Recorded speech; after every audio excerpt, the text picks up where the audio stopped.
tell-all book. The artist was popular for her scandalous role as Ntsiki Lukhele in Generations, but it seems her private life was just as tumultuous as her on-screen persona. Years have passed and Pamela has turned a new leaf. She's now on a mission to encourage people to know their worth. Ayanda-Allie Paine caught up with her in Johannesburg. In her autobiography, Dancing to the Beat of the Drum, Pamela Nomvete tells a tale of a charmed life, full of happy childhood memories. I come from an amazing background. I really do. It's like, the exile experience for me was not traumatic. I think it's more now, looking at it and thinking, I think it's more my parents' pain, not being allowed to come into their own country. But for me, they made sure that we really experienced the world. She details her grand homecoming. Coming to South Africa, okay, is this my place? Do I have a relationship with it? And then going, well, I act, that's my job. I can act anywhere. I can even do schools, I'll do anything. I'll teach it. So that's how I entered.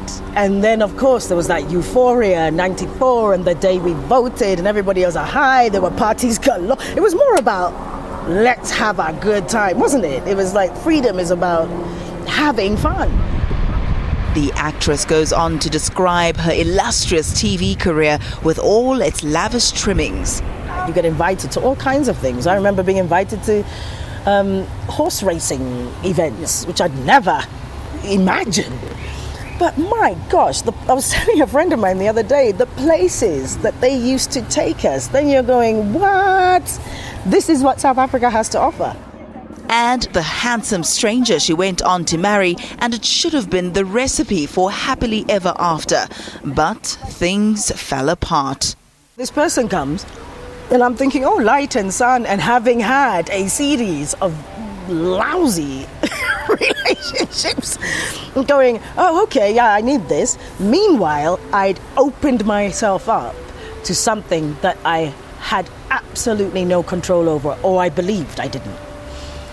And just completely fed into my already spiraling sense of who I was. My whole perception of my life was one that was wholly destructive, where, I was with this man who then consequently decided to have affairs. And I remember somebody saying to me, oh no, I hope he's not a serial adulterer. Which I thought, I love that phrase. I thought, a serial adulterer, wow. And I was like, well, I think he is, because there was this one, and then I got rid of her, and now there's this one. It was not just her personal life that was in disarray, but professionally she became disillusioned, overwhelmed by fame, withdrawn and out of control.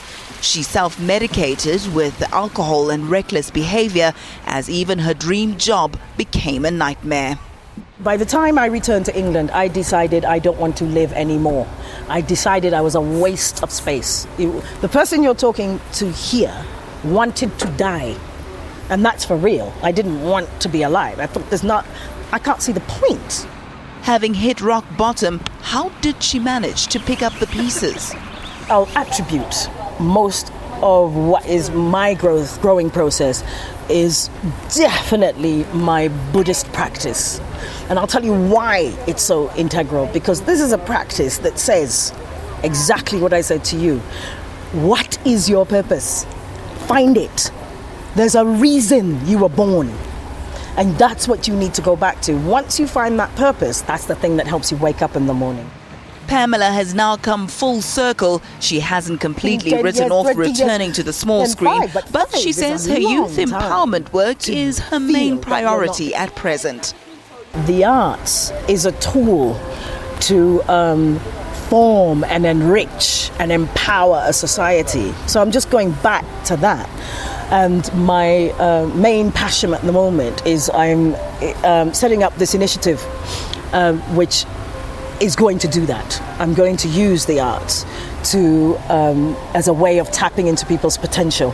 So I'm forming and it really is in the construction stage, that I'm forming a centre that I'm naming after my parents, Sibongile Baxdale. That's their first name.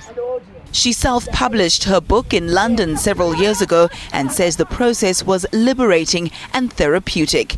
She hopes the autobiography, which lays bare candid details of abuse, car crashes, drunken orgies, homelessness and finally redemption, will do the same for others. It's set to be released in South Africa before the end of this year. Ayanda-Allie Paine, Johannesburg.